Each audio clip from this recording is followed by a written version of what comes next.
The words hit like a fist to the gut. I don't need intimacy with you anymore. Sarah's voice, sharp and cold, sliced through the quiet of our dimly lit kitchen. Her eyes, once warm pools of hazel, now glinted like polished steel, avoiding mine. I stood frozen, the half-eaten apple in my hand forgotten, its sweet tang souring in my mouth. The clock above the stove ticked louder than it ever had, each second a hammer against my skull. I wanted to scream, to demand why, but my throat clamped shut, strangling the words. Instead, I turned, grabbed my keys, and walked out into the biting November night, the door slamming behind me like a gunshot. For a week, I ghosted her. No calls, no texts, no trace. I drove aimlessly through the city's neon veins, sleeping in my car under the flickering glow of streetlights. The silence was my armor, but it couldn't shield me from the questions clawing at my mind. Why had she said it? What had changed? Our 5 years together, late-night talks, shared dreams of a farmhouse upstate, her laughter like a melody, felt like a lie unraveling thread by thread. I replayed her words, dissecting their weight. Was it exhaustion? A fight gone too far? Or something darker, something I'd missed? The first red flag had come months ago, subtle as a whisper. Sarah started staying late at work, her phone buzzing with texts she'd dismiss as just colleagues. I'd rationalized it. Her promotion to project lead meant longer hours, didn't it? But the way she'd tilt her phone away, her fingers hesitating before replying, planted a seed of doubt. I'd buried it, telling myself trust was the bedrock of love. Now, that seed was sprouting, its roots twisting through my chest. By day 5, I was a wreck, unshaven, living off gas station coffee and regret. I parked outside our apartment, staring at the third-floor window where her silhouette moved like a ghost. Was she alone? The thought made my stomach churn. I imagined confronting her, her face crumpling in guilt, or worse, hardening in defiance.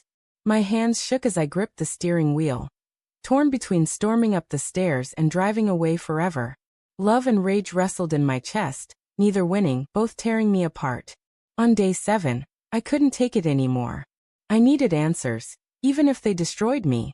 I slipped into the apartment at dusk, the air thick with the scent of her lavender candle, a scent that once meant home but now felt like a stranger's perfume. The living room was untouched, her sweater draped over the couch like she'd just stepped away. But something was off. Her laptop, usually locked in her desk, sat open on the coffee table, its screen glowing faintly. My pulse quickened. I shouldn't look. It was a violation, a betrayal of trust. But hadn't she betrayed me first? I sat, my fingers hovering over the keyboard. A chat window was open, messages from someone named Alex. My heart thudded as I scrolled. Miss you already, Alex wrote, timestamp 2 days ago. Sarah's reply, soon. I promise.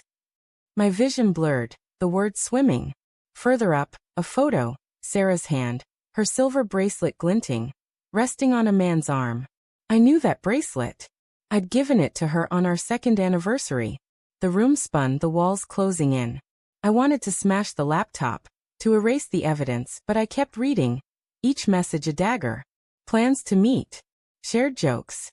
Intimate words that should have been mine. The door clicked open and I froze. Sarah stepped inside, her coat dusted with rain, her face pale when she saw me. Mark. Her voice wavered, a mix of surprise and dread.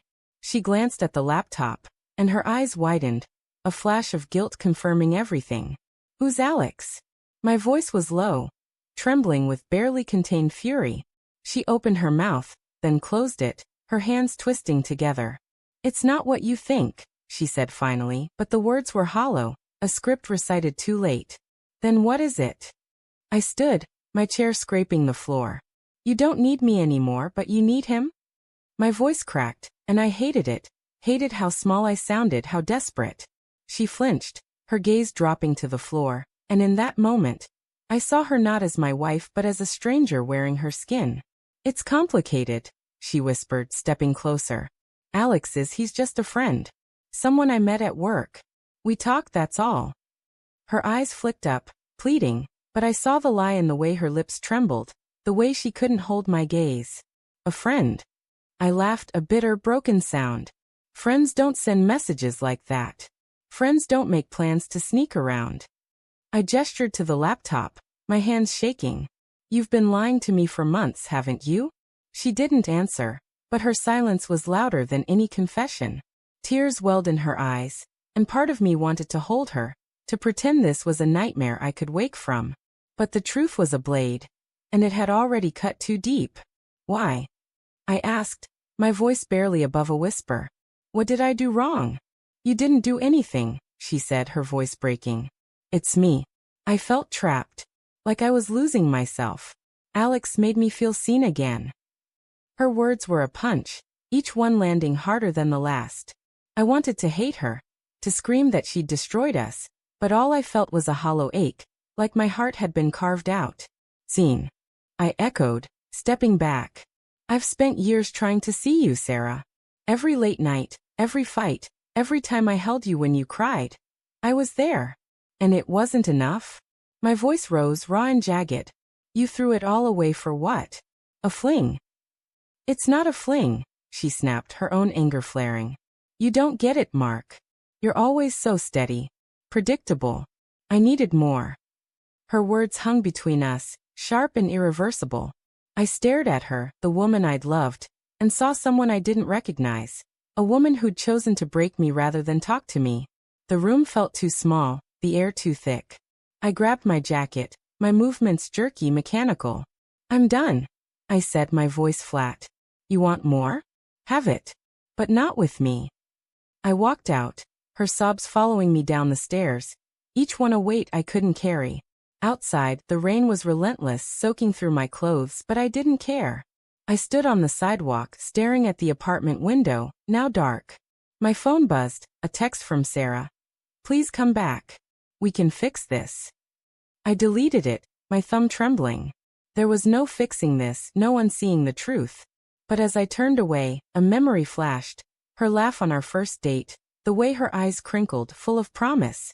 I faltered, my resolve cracking. Could I walk away forever? Or was love, even broken, worth fighting for? A week later, I got an email. No subject, just a single line. Alex is gone. I'm sorry. My heart stuttered, hope and rage colliding. Was it a plea? A trick? Or had she realized what she'd lost? I stared at the screen, the cursor blinking like a heartbeat, and felt the weight of a choice I wasn't ready to make.